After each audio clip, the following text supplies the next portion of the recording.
Hello everyone, I'm Heather Morris and I'll be talking to you today about ransomware.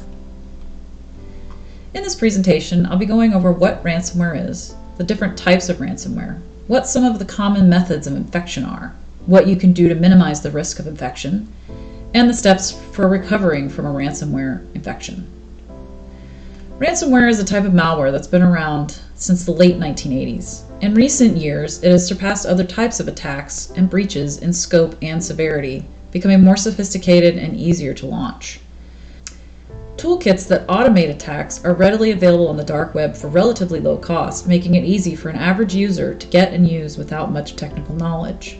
A newer development in ransomware is ransomware as a service, in which someone can pay a fee and an organization will carry out the attack for the buyer. Once a system has been infected with the malware, the system or files are encrypted and the target cannot gain access to them. A message of some sort is then sent to alert the target of the attack and demand payment, usually in the form of cryptocurrency. The payment comes with the promise of attackers sending the key to decrypt the files. Now let's talk about the different types of ransomware out there. First on my list is scareware. Scareware generally consists of fake pop-up messages from entities masquerading as antivirus or anti-malware programs. Pop-ups are usually numerous and persistent and create a sense of urgency, which leads many unaware users to click the links and pay money for absolutely nothing. Next is screen lockers. These freeze a user out of their machine and are a bit more disturbing to users than scareware generally is.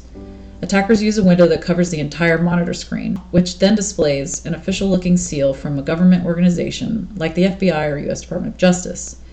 That screen then informs the user that they have been caught doing illegal activities and must pay a fine in order to regain access. Third is encrypting ransomware. This is the creme de la creme.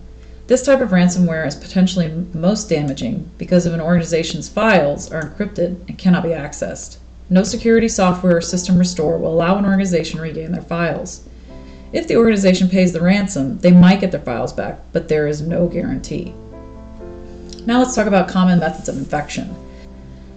Mouse spamming or malicious spamming is used to bait targets and entice them to use an email attachment, which is then used to deliver the malware to the machine. These emails are unsolicited but could be from a recognized source email if a contact has previously been infected. Malicious advertising or malvertising is the use of online advertising to deliver malware. This requires little or no user interaction to trigger. So while surfing the web, users can be redirected to servers that the attackers control without any knowledge or action. Attackers often use invisible web page elements to initiate the attack, and they can happen even on legitimate websites.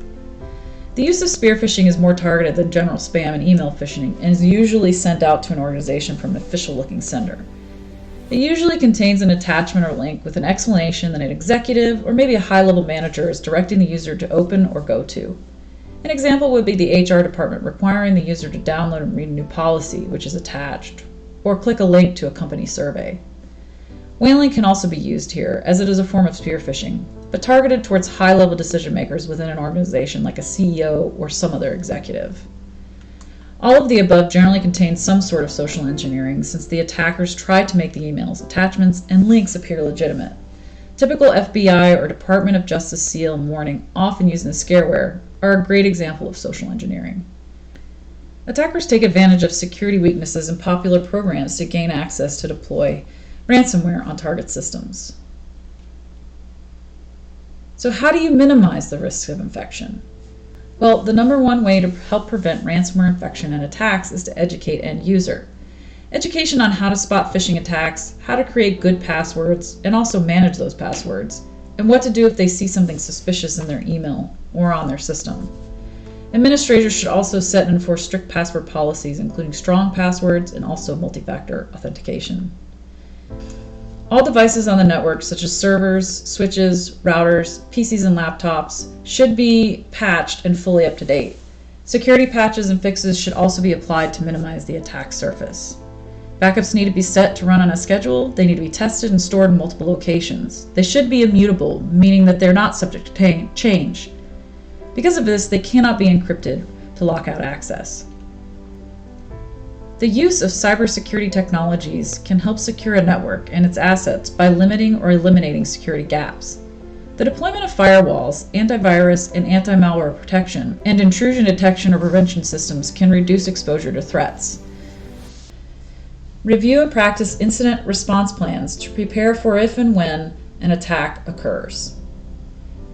Now, how do you recover from a ransomware attack? Here's some good steps. Isolate. Immediately upon detecting an attack, all systems should be disconnected from the internet, and external storage should be disconnected from the system.